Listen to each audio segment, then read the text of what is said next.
all the public schools in Germany are tuition free. You will be exmatriculated. Like, people are literally scared that you're just gonna abscond with their money. You have to deposit a sum of 10,000 euros. Germany is very fair to students.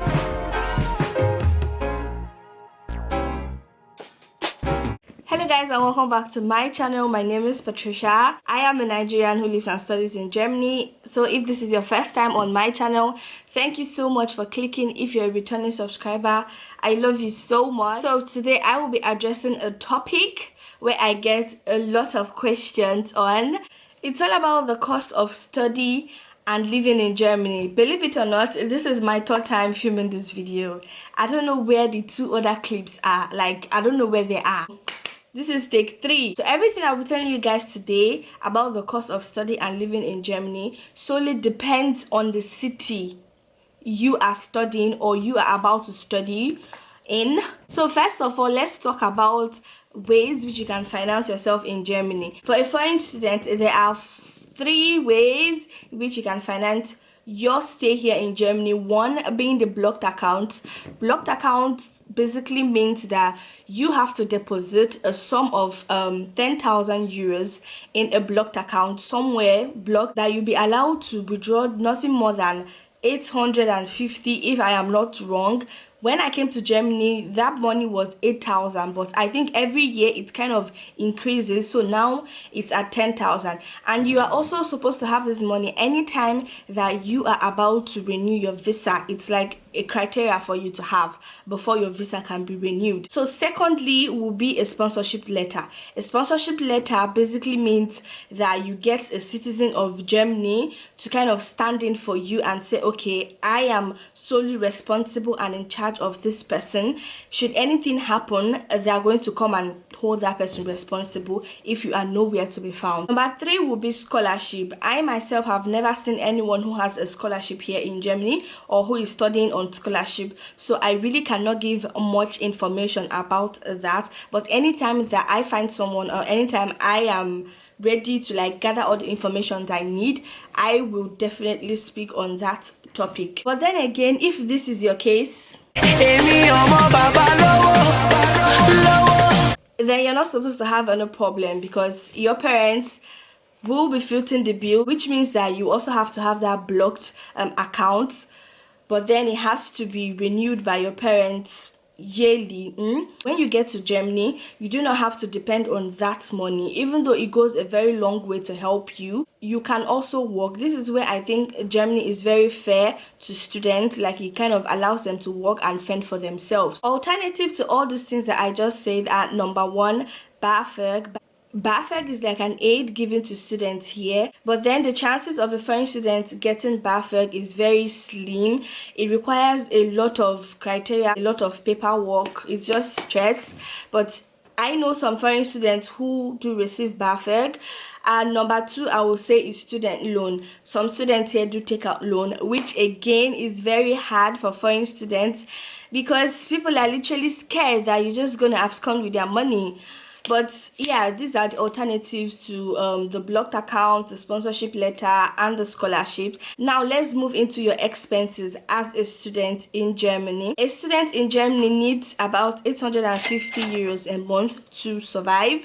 This money again solely depends on where you live or where you study in Germany. There are some cities that are way more expensive, so depending on the city you live, this money might be okay for you, like very okay, but then on the other hand, it could be peanuts for you. Number 1 thing a student pays should be their student contribution. In Germany, you do not pay tuition fees. All the public schools in Germany are tuition free, but you pay contributions, and these contributions is also different from each university. My own university, which is University of Ruhr University Bochum, we pay approximately 360 euros.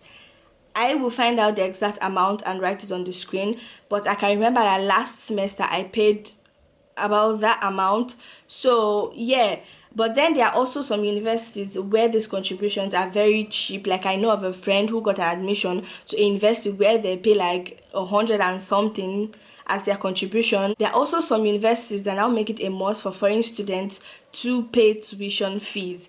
Universities like Heidelberg and some of the universities in Bayern, I know that students now pay up to 1,000 or thereabouts per semester. All this money that I'm talking about is per semester and not annually or monthly. It's per semester, which is 6 months. We also have private universities in Germany, but just remove your hands from that place because it's expensive. Just come down to this side that we are, okay? Another thing a student has to pay for is his or her insurance, your health insurance.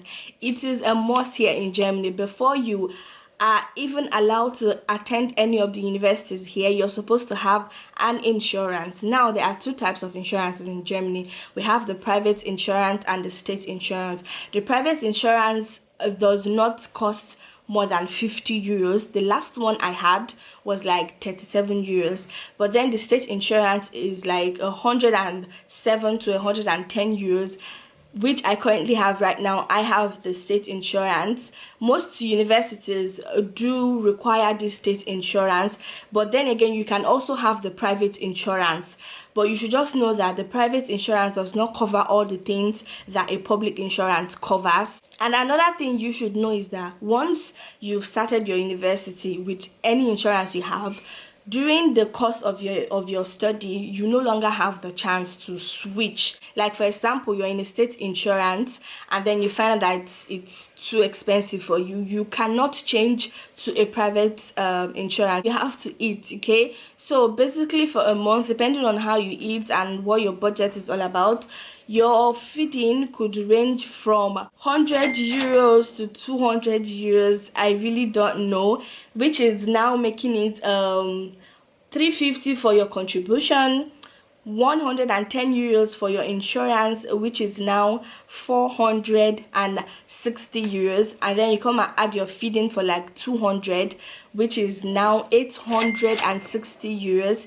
And then you have to buy your school supplies. One textbook that I bought this semester was for 40 euros. But the good thing here in Germany is that you barely buy textbooks. You can find all your textbooks at the library. So if you feel like you don't want to buy, or you don't want to buy at all, not if you feel, if you don't want to buy at all, you can always borrow from the library. And then you have to clothe yourself. There are high-end and low-end shops here in Germany where you can get your clothes, okay? So that shouldn't be a problem. So we have calculated up to 660 euros, which are your basic necessities, you get. Now coming to rent, student accommodations ranges from 200 to 500, also depending on the city you are studying in. So let's just give it a general number. Let's just say like 300 euros. So you now have 660 euros plus 300 euros. You see that you are above like even this 850 euros I just mentioned. But that notwithstanding, there are some accommodations that you can find from 200 euros, 250 and all that. So even this 800 euros, as you can see now, is very tight. For those of you that are always asking me how much do I need to bring to Germany with me, you can see now it solely depends on the city and then how you spend your money. Now there are consequences of insufficient fund as a foreign student.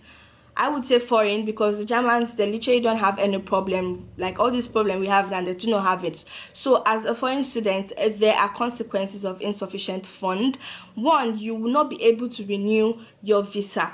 Secondly, if you do not pay your insurance fee, you will be exmatriculated. Like your insurance will notify your university and then you will be exmatriculated. I think you can get away with not paying for 1 month, but then you have to know that in the next month you're paying twice.